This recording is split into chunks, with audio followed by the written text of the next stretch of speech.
Hello, and welcome everybody to our session Esports and Education Unlocking Potential, Connecting Careers. As I know, the last keynote just is wrapping up, so many of you are making your way over here for this session. While we wait to get started, connecting careers. Sorry, as we wait to get started, please let us know in the chat who you are and where you are connecting from. While you're doing that, make sure you have checked out the Wakelet Community Week profile that can be found at www.wakelet.com/Wakelet Community Week 2023, where you can find all of the Community Week related content to poke around, see what sessions are coming up next, look at the resources, and just generally connect with everything from Community Week.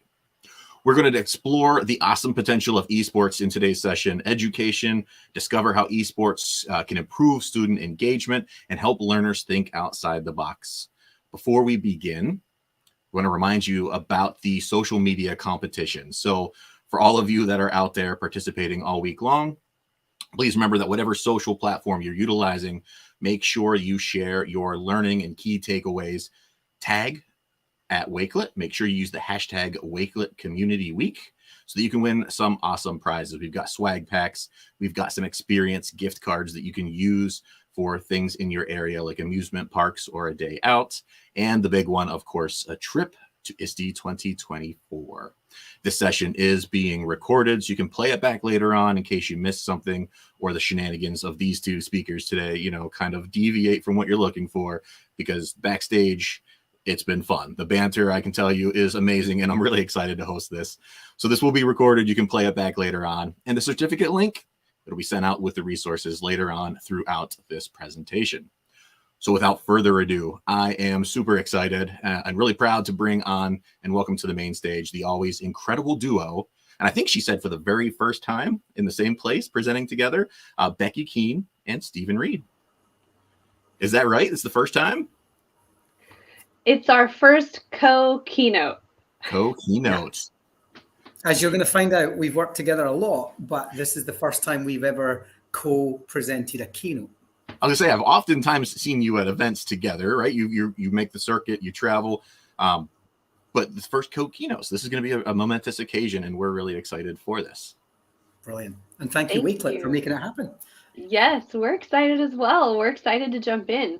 And you should be able to see our presentation, correct?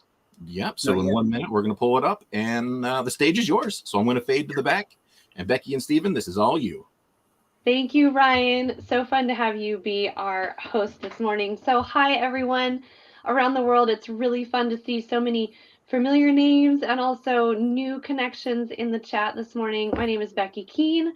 You can find me on social media. I work for I2E EDU, and we'll talk a little bit more about that. And I'm here with my amazing colleague. Hi, everyone. I'm Stephen Reid. You can find me on social media as Stephen Reid EDU. I work for Microsoft currently as their game-based learning lead, and I also run the Play Matters games, gaming, and game-based learning community. And you haven't been doing much with gaming lately, have you? Oh, I've been doing many, many things with gaming. And we're about to find some of those out. And what you're trying to do, she's trying to get me to say something, and it's not happening. We have a little competition going on. You just start your talk. Yeah, so I'll just start. And so, yeah, we've, as you can see from the pictures, we have traveled around the world. We have been working together for a long, long time, and we have quite a lot of stuff that that you might already be familiar with. Becky, what is it that we do? We have been working together for about the last 5 years, although Stephen's been in gaming for closer to 20. But we have designed experiences for students around the world to empower learning, to allow teachers to embrace technology, and really bring positive learning experiences and positive programs to schools. It's one of our very favorite things to do. And that's been in the game-based learning and Minecraft space specifically, but it's expanded in the last couple of years into esports. So I work for a company called I2E, which is an education support agency. We provide training to educators all over the world, primarily in the United States, for esports. Absolutely. And I work for Microsoft Education as their game-based learning lead. I've been in education now for over 20 years. I've used over 147 over 140 games. I calculated just this week that it was 147 games, off-the-shelf games that everybody, kids know and love. And I've used 147 of those to teach in over 70 countries around the world on almost every and any subject you can think of, from deep curriculum to social and emotional learning to career readiness, which is some of what we're going to talk about today. The first game I ever taught with was Command and Conquer Red Alert. On the PlayStation 1. Ding, ding. That's what Becky was trying to get me to say earlier. And if any of you remember Command and Conquer Red Alert on the PlayStation 1, that was the first game I ever taught with, to look at European history and geography with students. And together we serve on the board of a nonprofit called Digital Labs, which aims to provide immersive learning experiences to students in underserved communities and schools. So that's just a little about us, but let's dig into our topic today. Absolutely. We're going to focus on esports in education, and particularly around careers and creating career pathways. When we talked about this topic, we had kind of a brainstorm outline in our heads, and we realized part of the reason that esports is appealing to us is it really helps us solve a problem in education. So we want to point that out to you, all of the problems we think it solves. We also want to give an understanding of what esports is and what it can do, what it can look like, and also connect it to to career pathways as a sport, and also let you know how to get started. Yeah, exactly. All of the above. And so let's start with the gaps. We're all familiar. I'm sure if you're tuned into this, it's because you're in education. And so we're all familiar with the gaps, and there are many. And so let's have a look at what some of those are. Namely, of course, that the nature of work is changing. Actually, the nature of the world is changing. Social systems, AI, the introduction of AI, and all manner of things are changing. Globalization, mass globalization. I once had a student say to me, yeah, but I'm only competing with other kids in Scotland. And I said, no, you're competing now for the jobs that exist with children in South Africa and most of the rest of Europe and China and India and America. And he just couldn't get his head around that. His exams meant that the jobs he was going after were actually globally competition jobs. But the nature of that work is now changing. And so we are in a position now to look for tools that can help our students to engage in the work that, cliche as it sounds, the jobs of tomorrow don't exist yet, and we need to work that out.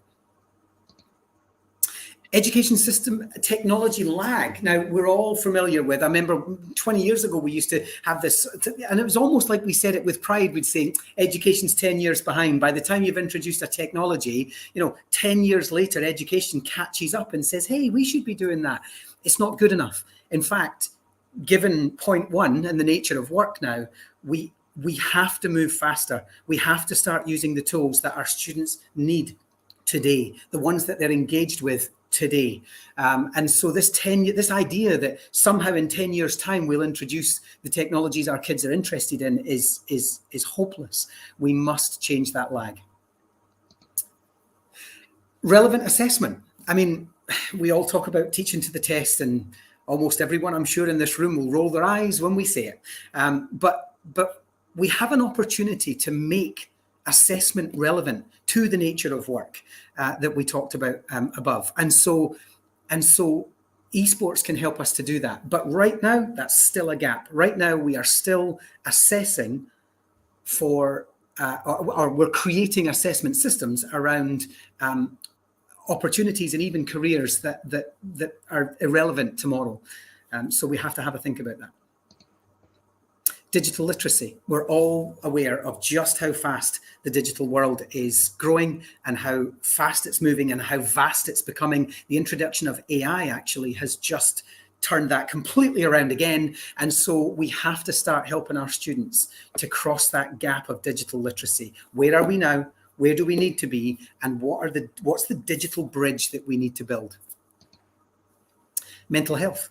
COVID didn't help, and I know you're all familiar with that. Anywhere you are in the world, children's mental health is at an all-time low on a global scale. So what we need to do is start looking at that as a gap and saying, well, actually, where can technology help us to grow that? Like, where can technology help us to make that better? And you're going to see a little bit about how esports can do that. Digital equity. So we are familiar that, quite often people will say, well, not everyone around the world has the same access, but there's no reason why they shouldn't. I mean, technology does. I mean, one of the projects I did a few years ago was literally to build a school in South Africa using one 3D printer and one copy of Minecraft. It's not difficult to change education paradigms using very little technology, but technology nonetheless. And so that digital equity, whether it's physically getting your hands on the devices or having the frameworks and the infrastructure around us to access that technology, is really important. But it's a huge gap, and we're all trying to fight it, either in our inner cities, in places like Britain and America, or literally in the urban, the countryside of countries like Africa, countries like South Africa and so on, where I've been.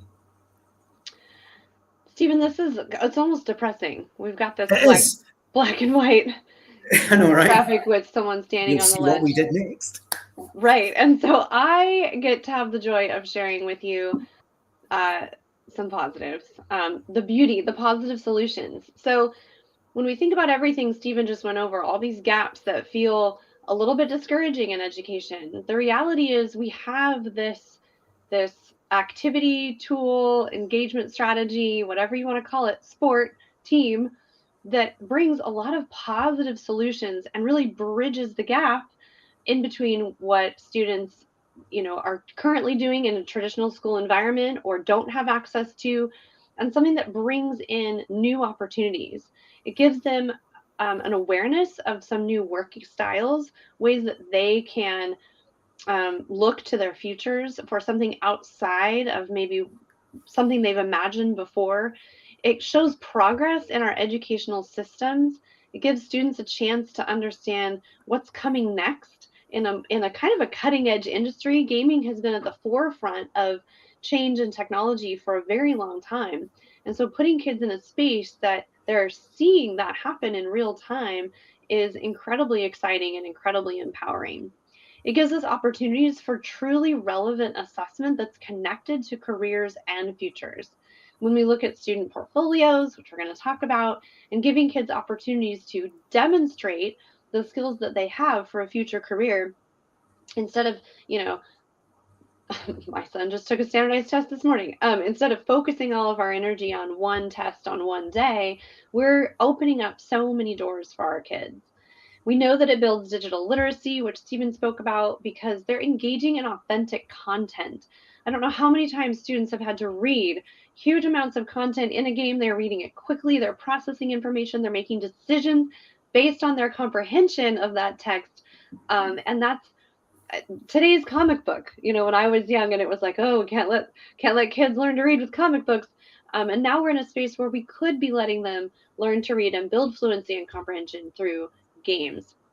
We know that video gaming also improves student connection through giving them a sense of community, a group of other students, maybe their age, maybe a little older or younger, that they can interact with in a really positive way with guidance from adults in those safe spaces in education. It also means that we can provide access to students through extra and co-curricular activities where they wouldn't have had access before. Many of our students don't have access to high-end gaming systems, high-end PCs, and so we're creating these gaps where only certain kids have opportunities for those careers because they're the only ones prepared. But by bringing esports into our schools and funding esports adequately, we're giving them an opportunity to see a new future together, which I think is just incredibly exciting. And before we skip to the next slide, Becky, we've had 3 comments on those 2 images. Did you create AI? Yes, we did. We actually used Midjourney to create those. And here's the really interesting thing. I'm running this whole system of the intersection between AI and gaming at the moment, and trying to explore what that looks like. And one of the things that I've been doing is I've been getting ChatGPT to create the correct prompt to generate the exact Midjourney image that I'm looking for. So it's kind of like AI speaking to AI to get the results that I want. So yes, both of those images were AI generated. This took some iteration, though. It did. We had to play around with it. That was, I think, the Cliff one previously was 4 prompts before I got it right, and this one was 2. Awesome. So little bird walk there, but I'm glad that people are noticing the imagery, because that was very intentional and carefully selected. Yeah. So we want to point out that gaming is actually very inclusive and social. And sometimes when I speak on gaming independently, I have a whole talk called Changing the Game. And I really spend some time breaking down the misconceptions around gaming, because I know that I had many of those misconceptions as an educator, and I want to make sure that the people who were with me in those misconceptions learn, like I did through people like Stephen, the reality of gaming. And so one of the books that Stephen recommended to me years ago that I read, because I always take all his recommendations, right, is Reality is Broken by Jane McGonigal. And in this book, she helps readers like me understand the collaborative and interdependent nature of games. So I've pulled out one quote here that I think is extremely powerful. And in case you're using translation or support services, I'm going to read this aloud so you're not dependent on the English translation of this slide. It says, "It may have once been true that computer games encouraged us to interact more with machines than with each other. But if you still think of gamers as loners, then you're not playing games." And let me tell you who is playing games. Everyone. Right, Stephen? Yeah, let's look at some of the engagement figures for that. So just some statistics. I'm going to take you through some of them and read them out again for the same reasons that Becky gave. There are 3.2 billion gamers worldwide. That's almost half the entire planet's population identifies as a gamer, someone who uses conscientiously uses games as part of their entertainment, part of their education, and so on. Part of their connectivity. The industry itself is worth $197 billion. Now, you might think most of us can't even picture what that money looks like. But if I told you that that is more than the television, the movie, and the music industries combined, gaming is the single largest economic digital entertainment industry in the world. 35.8 billion of that is in content spend. 6 billion is in hardware. Think about it in your own homes. Those of you who are watching, somewhere in your homes you have a gaming machine, right? That might just be the mobile phone in your pocket, but it could also be an Xbox, a PlayStation, a Nintendo DS, a Nintendo Switch. It could be, you probably got one in the attic that you put away and, you know, probably don't think you'll ever use again. Retro gaming is super cool, by the way. Dig it out in 20 years' time. People will love you for it. 60% of Americans game daily. Now, not all games are made equal and not all games are the same. That doesn't necessarily mean to say everyone sits down and plays Diablo 4 or Command and Conquer, Call of Duty. There I go again. Or Call of Duty for 4 hours a day, for example. But actually, it could just be Candy Crush Saga on your way to work on the train, for example.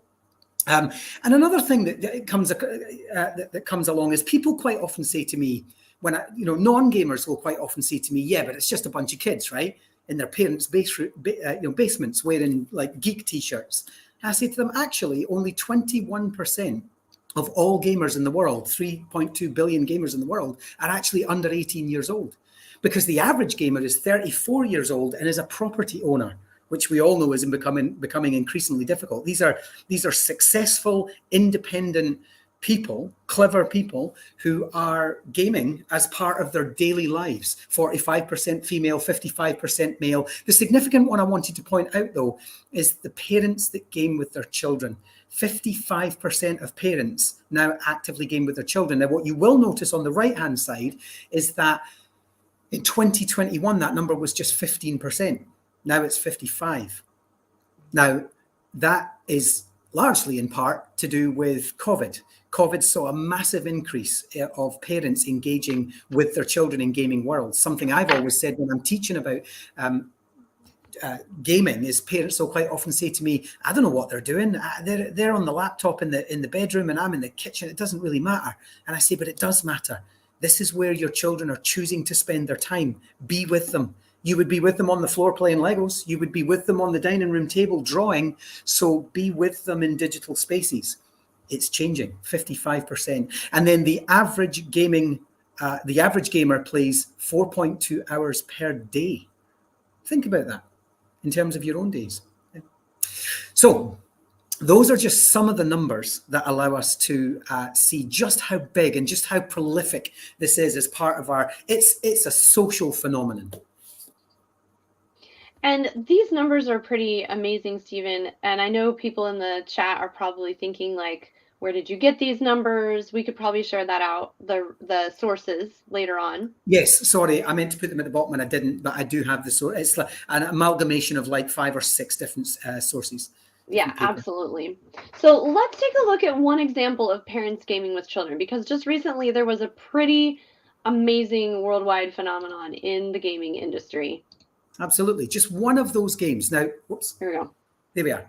Just one game, just this month. And some of you will be familiar with this. You might be playing it yourself. You might have somebody in your home who's playing it. Certainly your students in your classrooms will be playing this. It's sold 10 million copies, made $700 million, and it did that in 3 days and only on the Nintendo Switch. One single platform, no Xbox, no PlayStation, no PC, just the Switch. And that is a handheld. If you're not familiar with what a Nintendo Switch is, it's a small handheld device that you can take on a plane and play with. $700 million in 3 days. It was one weekend. That is social movement right there. That's incredible. So yeah, have a think about that. It's definitely bigger than a movie opening. It's definitely bigger than an album drop. It's definitely it's bigger than anything Netflix is moving. And think of all the people just sitting on their couches watching Netflix. This game is doing more than Netflix entirely. Absolutely. So we've talked a lot about gaming, but specifically competition gaming is the focus of this session. Yeah. So yeah, let's have a look at that, because competition gaming, of course, is our focus, and it's also very, very important. In fact, competition makes up one of the 3 C's that I often talk about when talking about truly engaging children in classrooms. And those 3 C's are competition, collaboration, and creativity.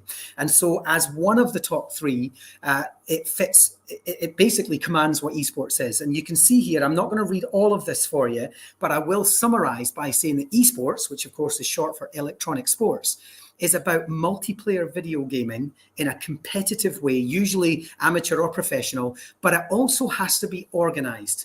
The point is that it's organized, it's intentional. People know they're doing it, they know why they're doing it. They're very often doing it for prizes or something like that, and even at an amateur level. And then significantly, what really, the second part that makes esports what it is that people watch. Audiences watch live via YouTube, Facebook, and Twitch. And we'll talk more about that watching part as we move on. Absolutely. But it's not as simple as that, though, is it, Becky? Like, how do you spell esports? It's shockingly complicated. So I put out this tweet back in February, and it got a lot of excitement and a lot of appreciation. So we wanted to bring it up again, because we understand why people feel like they need to spell esports a million different ways. So I just want to explain for all of you in the audience, because I actually happen to be a little bit passionate about this, and so do some of our colleagues. We have jokes at conferences like, spot the misspellings and how many different companies are spelling it different ways. But it all comes down to this. We add the E in front of a noun when it's become digital. So we have like email, ebooks, eBay, e-readers, right? All these E things. And sometimes we add a hyphen, and sometimes we use camel case, which is where the middle of the word is capitalized. And those things are true until those tools gain mainstream acceptance and adoption, in which time we drop the hyphen or the camel case and it just becomes a new word. So in this case, like email, esports is a word. It's a common noun. It's one word. It doesn't need a hyphen. It doesn't need a capital letter. It's just a noun, like dogs and potatoes. So that's something to just know about when you're writing about esports. And the reason behind it, it's because esports is an adopted mainstream tool in the world. It's also because the AP style book said it was so in 2017. So that maybe clears it up for you. Some people really appreciate word history, like Sharo is posting, like, "Oh, I love that." We hope you find that helpful. And and when we talk about mainstream and all these statistics of worldwide adoption, what I think is amazing is when we see what is happening with esports worldwide. Because in my little community outside of Seattle, Washington, I might not be aware of what it looks like to really get involved in professional high level esports. So we've brought in some imagery of what that actually looks like. Now let's look at this. I love these. You're going to see two, and I love this image because you can see that it's a full stadium. Picture a sports stadium. Many of you will be sports fans, and you're picturing a sports stadium. It's filled with people. The lighting rigs are incredible. I know that it's something like, for 24 hours, it's something like $350,000 to hire Madison Square Garden, for example. So someone has paid something like $350,000 for X number of hours to put that show on, and that's just the hiring cost. So it's an amazing stadium filled with lights and cameras and videos and people. It's amazing. That is the International 2019 League of Legends Finals in Shanghai in China. Look at the number on the top left, a $34 million prize pool, 18 teams, 90 players. Some team of 6 to 8 kids are going to win $34 million. Compare that to some other sports. In the UK, for example, female rugby, where they practically don't get paid at all. Think about that. But then I hear you say, well, of course they can fill a stadium. It's China. They've got 1.4 billion people.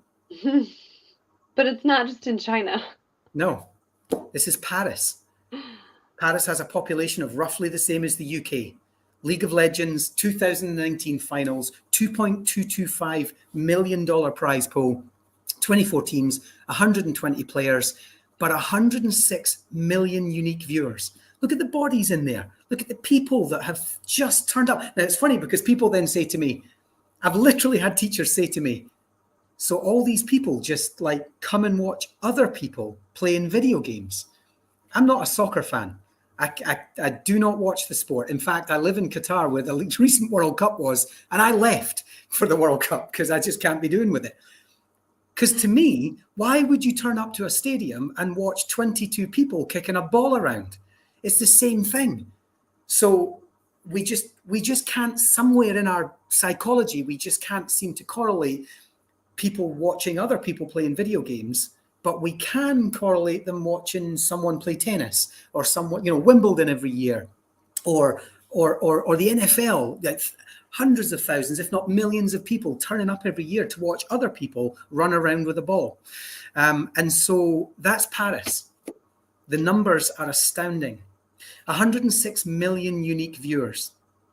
That means 106 million people watched online. And that goes back to that thing I was telling you about earlier when I said what makes esports is not just taking part, but actually just it's the audiences that make it.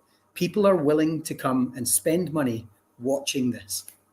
Yeah. But that's all very well said when we show you Shanghai, China, and we show you all lights, camera, and action. But what does that look like in a classroom, Becky?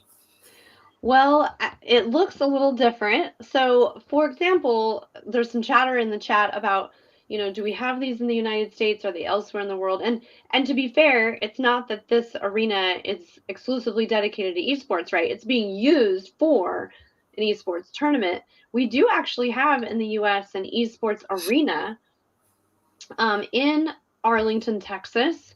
It is right next to the stadium where the Cowboys play and the Rangers play. It's its own. And I got to be there in April, which was a phenomenal experience. And this is an image from that tournament that I took. And this is what an esports tournament looks like for kids here in the United States. They're, engaged with a team.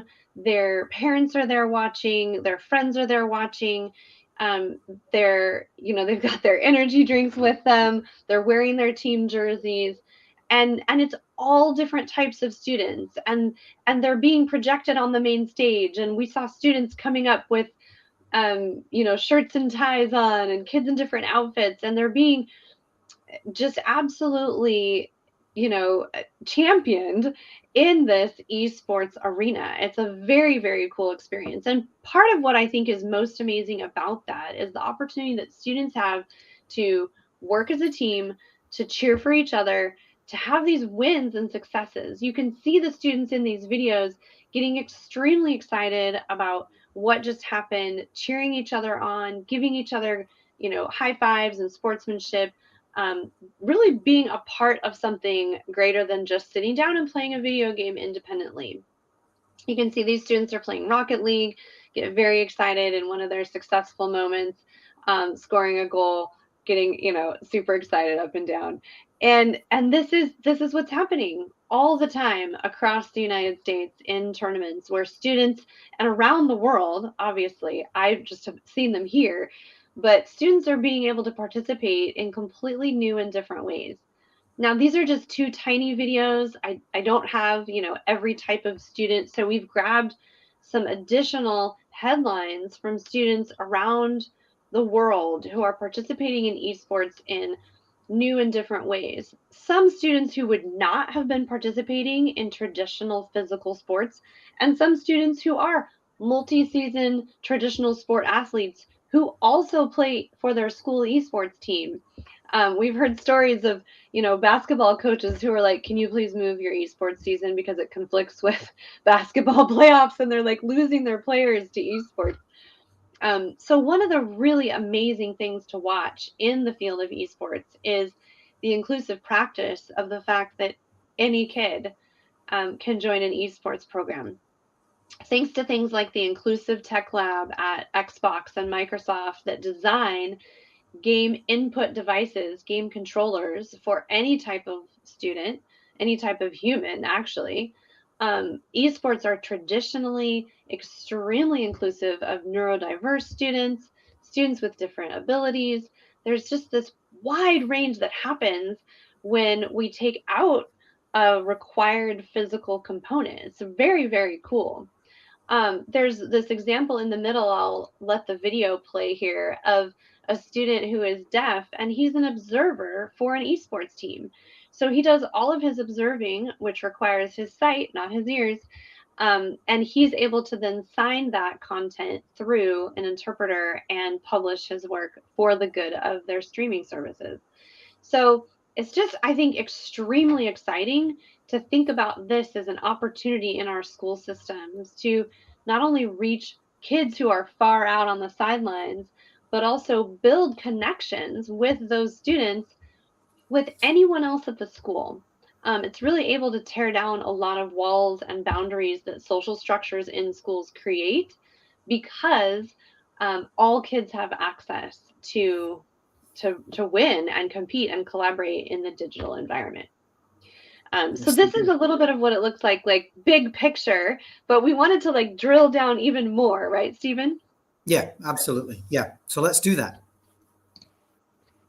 So this is a video actually that's taken from one of our South African customers who uses Minecraft as an esport.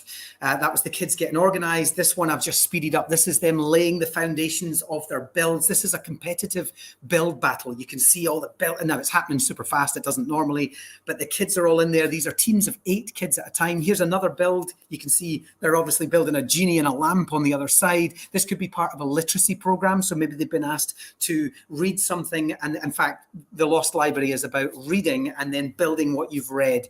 So this is just a slowed down example of what they've made. So they've made the genie coming out the lamp, having read the book. So this is part of a literacy project, and this shows their comprehension. And I believe this is Appa from Avatar, The Legend of Aang, smashing through an ice wall. I believe that's what that was. This is another one where This was a STEM project looking at lighthouses, the history and the engineering of lighthouses. And then the kids had to go into this world. You can see just how many there are. This is no longer 1 versus 1. This is multiple teams in this Minecraft world, and they're building to show what they've learned.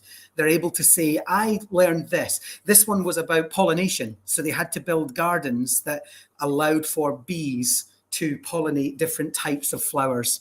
And you can see, again, they just get in, they start building. You can see one of them is just laying the green there. It's just, and they get organized. They're organized. There's leadership, there's communication, there's planning ahead of time. This one was a fantasy creature. This, to end on a bit of fun, this one was them building a fantasy creature, but they plan in advance. And then they can 3D print directly from Minecraft. So they end up with their creations in their hands. So that should just give you an idea of the kind of thing that even just Minecraft can do for esports. Because people go, Minecraft, an esport, but it's true. And you'll find out more about that at the end. Absolutely. And so what we've talked about so far, and we actually made quite an emphasis on this, was the competition. I even said it was one of the 3 C's. But here's the thing. That's what brings the students to the table. They love those 3 C's and they love the competition. But actually, we as educators, we look beyond that. And if we run an esports program correctly, if we get it right, many collegiate programs that are doing it now get it right, competition only makes up 23% of what the students are actually doing. The highest thing they're doing is skills development. 71% of what they're doing is skills development. They're developing 47% job readiness, 59% general student activity, and their academic integration is 36%. So while we're talking about bring them to the table, get them excited, make it competitive, actually, there's so much more gets wrapped around that. What kind of things are we talking about? So Stephen and I brainstormed some employability skills, and I'm just going to take a moment to talk about what this really means.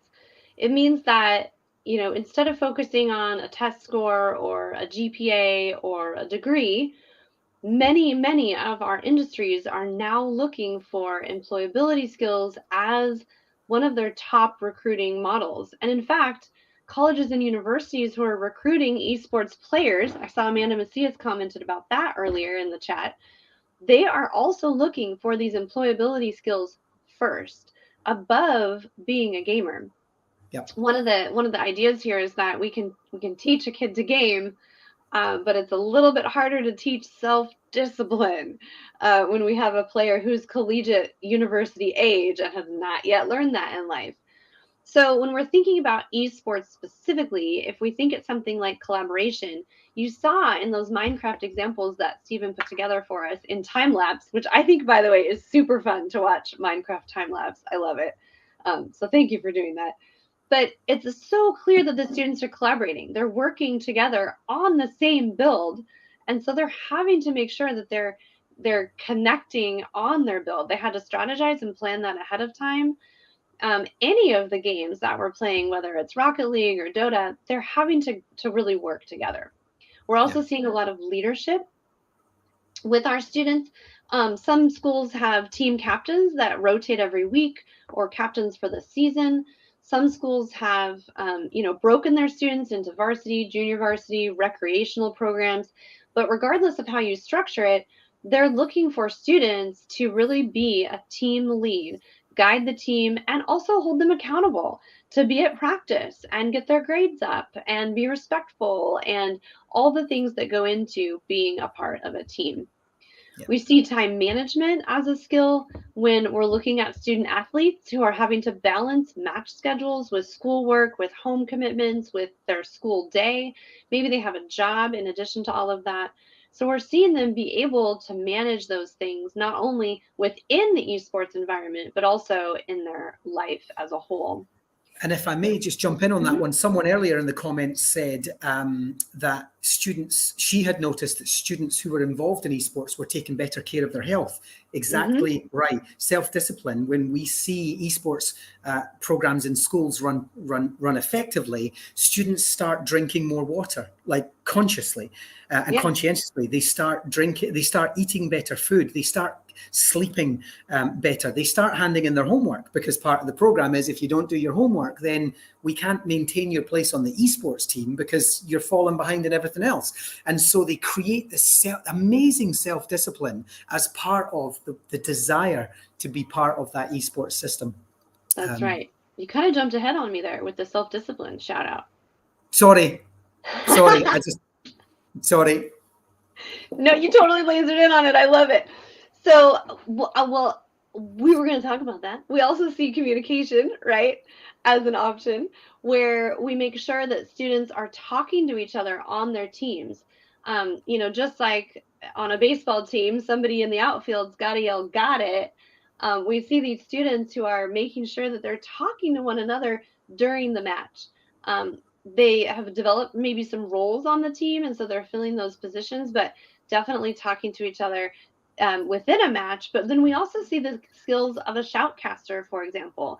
We might have a color commentator or a play-by-play commentator, and they're building communication skills. And this is all audible communication, but what about written communication?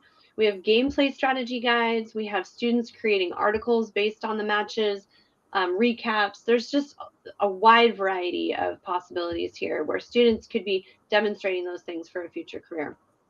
Stephen hit on self-discipline. Growth mindset is extremely important in life. We know that. And we see that a lot in video gaming in particular, where students are more likely, because of game mechanics and game dynamics, to return to a game if they're not successful. Where sometimes students, have a mindset where they are ready to quit if something was hard, if reading was difficult, or if, they keep missing a kick in an American football program. But in an esports environment, because of these games and the way they're designed to keep us playing, that really enables students to feel like they want to return to the game more often. So it's actually built to keep kids playing, which is kind of exciting and also a little bit creepy when you think about the way we develop games to keep people in them. We also see conflict resolution, and this is something that is just extremely necessary in our world today. I know that many of us in education see that constant conflict and kids not able to use their filter, not able to converse appropriately and respectfully when they disagree with someone. Lots of social media, just, verbal vomit all over that, that now is out on the internet forever. And so giving them an opportunity to work as a team and play with someone else and lose a match and have to be okay with that and not verbally bash other players and know the line between kind of teasing another player and oops, it went too far. Now it's harassment. Now it's bullying. All those things that are great life skills.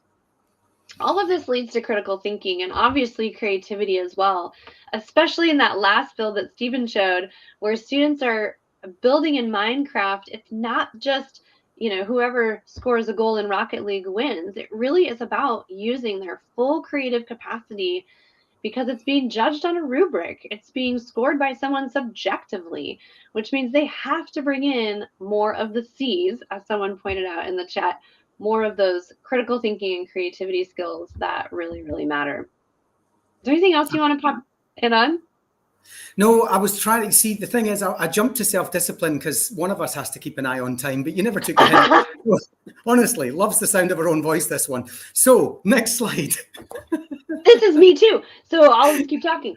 So what's awesome about all of this is if you put it together in a portfolio, then students can actually demonstrate not only their employability skills, but also their gamer skills. And what are we using to build a portfolio?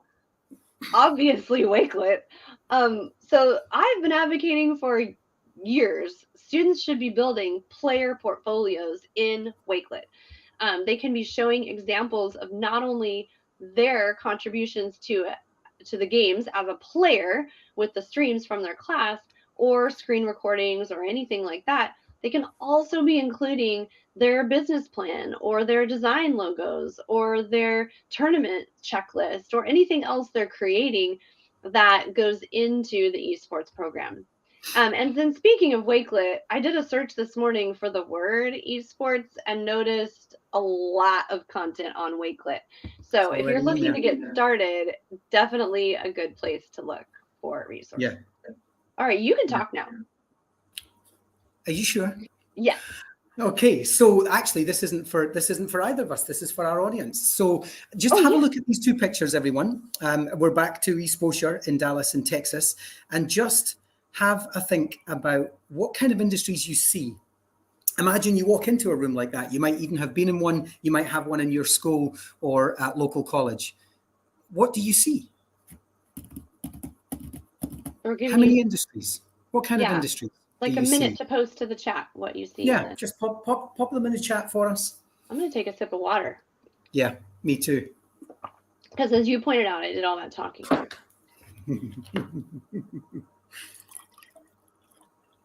Okay, so Amanda pops Nobody in. knows this. You've taken 4 of my slides already, but it's okay. I have not.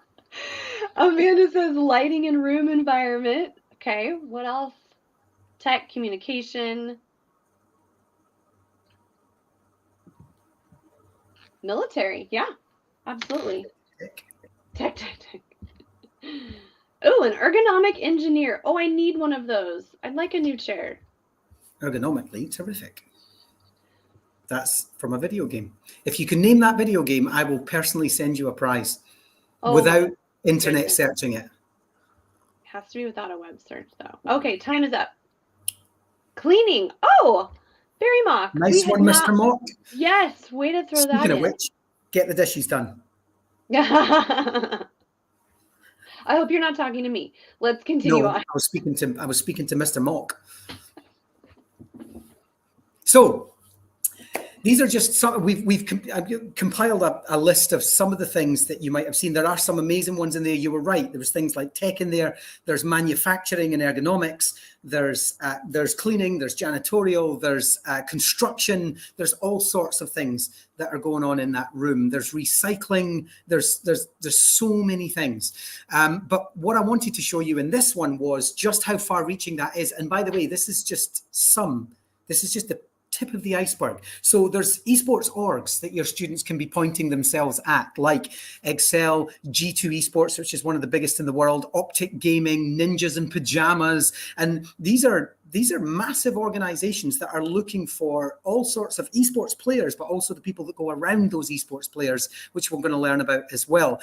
There's also tournaments and events organizers. We showed you the slides with the pictures of the events, both professionally and amateur, but there's Riot Games, there's Valve who runs Steam, there's the Esports Awards, there's Overwatch League, there's Epic, for example. Then there's the hardware. You know, your kids could be working for Dell or Razer or Nintendo or Microsoft. A good friend of mine back in my hometown in Scotland is working for Rockstar North and works on the Grand Theft Auto games. I went to school with this kid who now works for one of the biggest video games in the world and creates he's a concept artist for the characters. Then there's communications, Bad Moon, Sizzle Creative, Appfluence, Kairos Esports, etc. Then there's the sponsors, Red Bull and Monster Energy, Levi's, Twitch, for example, AT&T and Marvel are all sponsors. So somebody has to be in that space to sponsor those. One of our esports customers in South Africa is sponsored by Acer, for example. Apparel. So then you've got Raven, Nike, Adidas, Apparel, and that's just some of them, of course. In the US. Apparel. Or apparel, not or apparel. Yeah. Aluminum.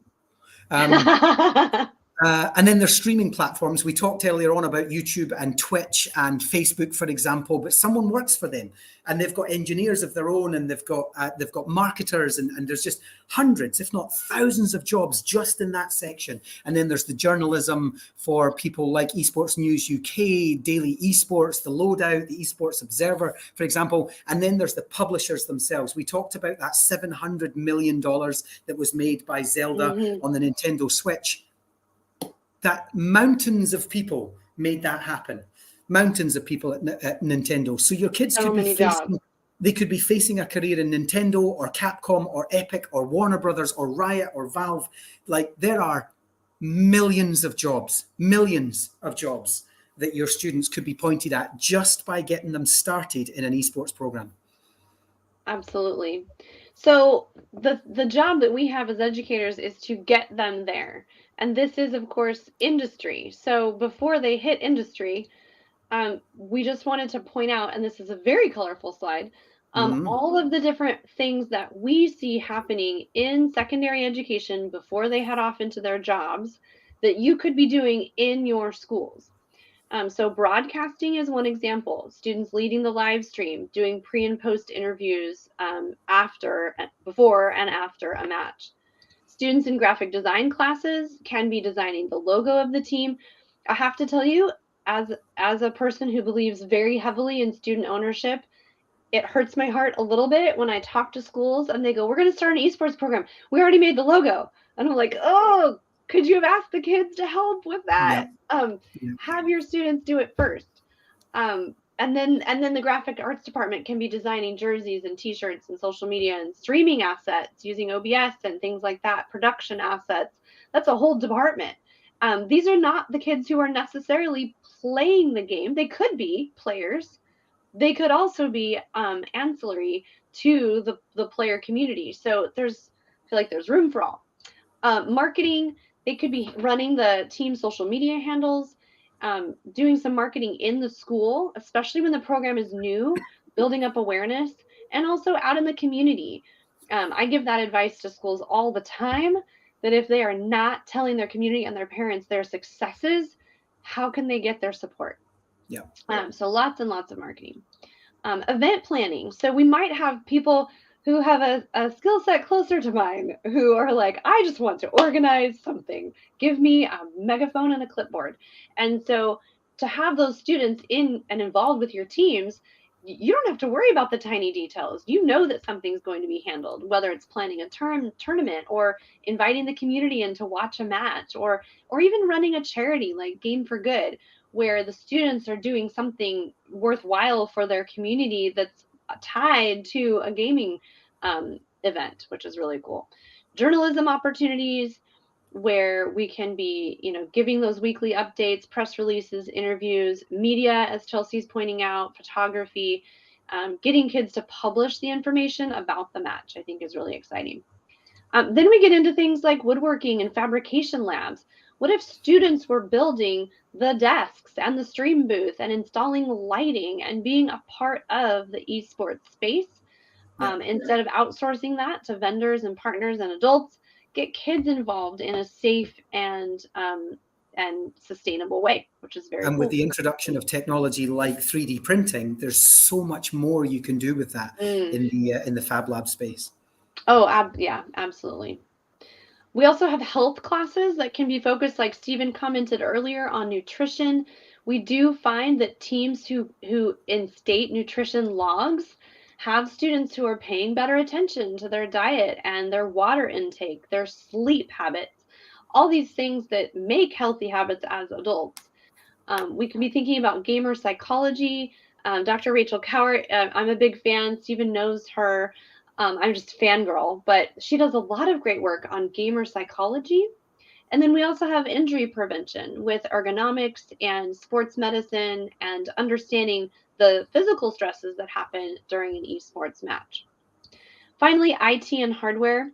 I know I was telling Stephen a story that in the school district that I worked for 15 years, our students, our secondary students, were responsible for imaging computers and installing updates and doing our networking and putting in Wi-Fi network access and on all of those things that we would normally be hiring for. That was student internship work. And so allowing students to come in and support your tech labs in a really hands-on way not only includes more students in your program, but also gives them real opportunities that are tied to what we call CTE, or career and technical education pathways.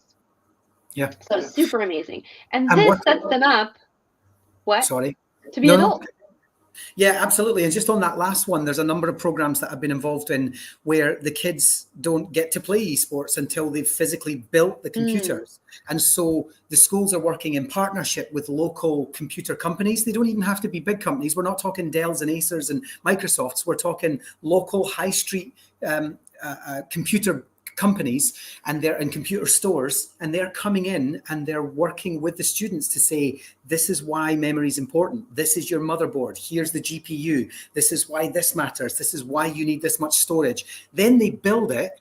Then they switch it all on, install the software, and now they can play esports. So and then they upgrade, they fix, and they also network. So they know what they're doing with all of that. So those partnerships are not difficult. They're actually quite critical. And so back to what industries do you see? Let's go back to France. Let's go back to Paris 2019. How many jobs do we see in that room? Now that we've talked about it, a whole lot more. Yeah, right. And we're coming up on time, so I'm just going to throw some of them out there, but feel free to put them in the chat. But really, we're looking at lighting engineers, we're looking at digital screens, we're looking at graphic artists, we've got players in there, we've got janitorial staff, we've got security. We've got security, we've got the manufacturers that we talked about before, we've got networking. There's literally hundreds of different roles, thousands of different jobs, just pulling that together for less than 24 hours. And those are the jobs we should be pointing our students at. Through Minecraft, but also a lot of other opportunities. Yes. So these are just some of the other titles. We showed you Minecraft, but actually there are so many others. We also Becky mentioned Rocket League. I've talked about League of Legends, but there's also Overwatch, Valorant, Super Smash Brothers, Mario Kart, Madden, Dota, Fortnite, and many, many others. There's actually, I won't go too much into it, but prior to esports really taking off in education, there was a bit of a snobbery about it. And they were like, oh, you can't call that an esport. But actually, if we can make it collaborative, competitive, and creative, anything can be an esport. And communicative. Look at you adding another one. And critical, I just like to throw it in there. thinkerative. And you can, but if you can hit those 3 C's, anything can be an esport. So don't be afraid to bring in something you want to play or your students want to play and make it an esport. Absolutely. So there's a lot of ways to get started. This is where you grab your phone, grab a screenshot, snip this. I know that Amy from Wakelet is putting these in the chat, but also in the Wakelet that you have access to. But we just listed off some things that you might want to check out to get started. #esports.edu on social media. Stephen started a Play Matters Discord. I'm one of the moderators over there, and that's a really great place to build community around play and Play Matters. I developed some ISTE standards for game-based learning in esports a bit ago, and they're publicly available for download for free and everything through my website.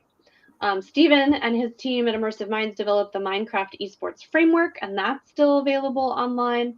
And then also, I mentioned I work for I2E, and one of the things we do is support schools getting started from season 0 through success. So you can always reach out to me as well. Yes. And stay connected with us. Yeah, and Stephanie Russell, I saw your comment earlier, like you said, like 30 minutes ago, how do I get started? So that slide was for you. And she just wrote, this is what I needed. Yay! What I need. I know. I kept an eye on that because I was like, oh, Stephanie wants to know how to get started. So yeah, do please join us on social media, join us on the Play Matters Discord, and engage with us beyond this. Thank you so much for joining us. It's been our pleasure. Oh, I love these comments. Thank you, everyone. Art, good to hear from you. It's been years. You two rocked that session. The comments, like I didn't have to do much back here because like I was getting questions prepared and the chat just kept going, so it facilitated itself. I'm glad you threw those on at the very end because that was my question was, how can we help them get started? So I'm going to shift because you shared that. What advice can we provide for them to start having those conversations with the administrators who have to kind of unlock that key to allow them to bring these programs into the schools? Yeah. Stephen, do you want to start?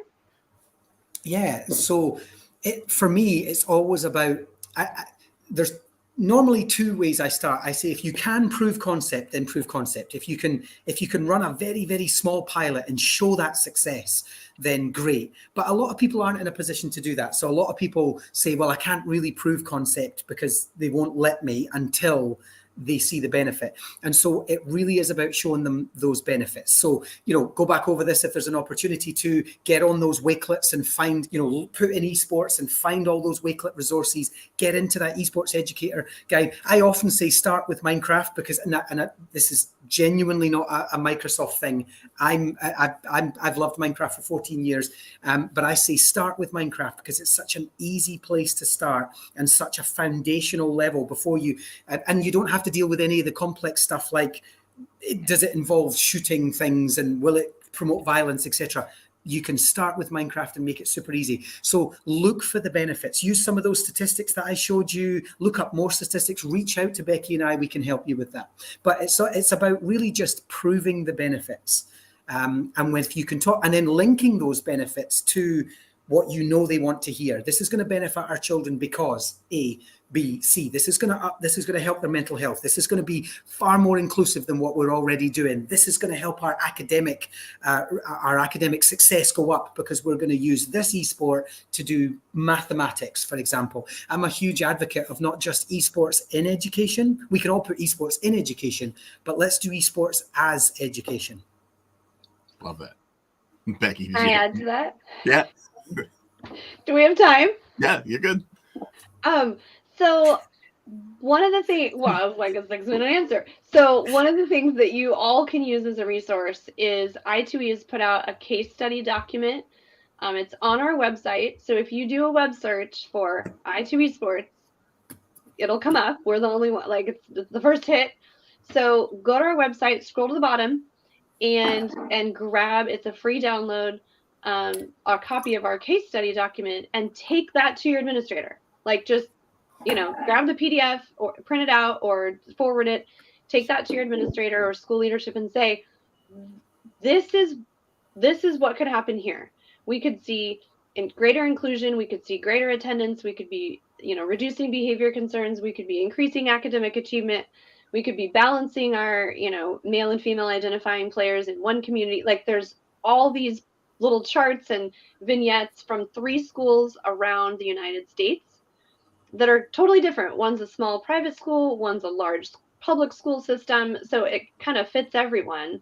And we've heard a lot that someone took that to their leadership and said, but here's proof that this is what's going to, make a difference for kids. So grab that. Perfect advice. And I think that's it. We would take the culmination of everything that you've kind of shared today, share it out. Steve and Becky too. I mean, from my time before with Minecraft and doing those trainings, my daughter's hooked, right? I mean, she's 7 and she sits down here all the time during the summer and she's like, all right, show me more. And what am I going to do? And it's just great to see that. And I know Stevie Frank said the same thing in the chat earlier, like just watching these kids get engaged and finding something that they're rooted on in the summer, right? I mean, it's the time that they should be having fun and frolicking. And on a rainy day like today, she's in here building. And I think that's a testament to the educational value of what it brings. So thank you both. This is an excellent session. Incredible, amazing. Thanks for asking us. Yeah, no problem. And thanks for giving us our first co-keynote. I'm happy to be a part of it. We were laughing because we've trained in real life together for days at a time, but we've never we should make this a road show. I think we should go on the road. What do you think?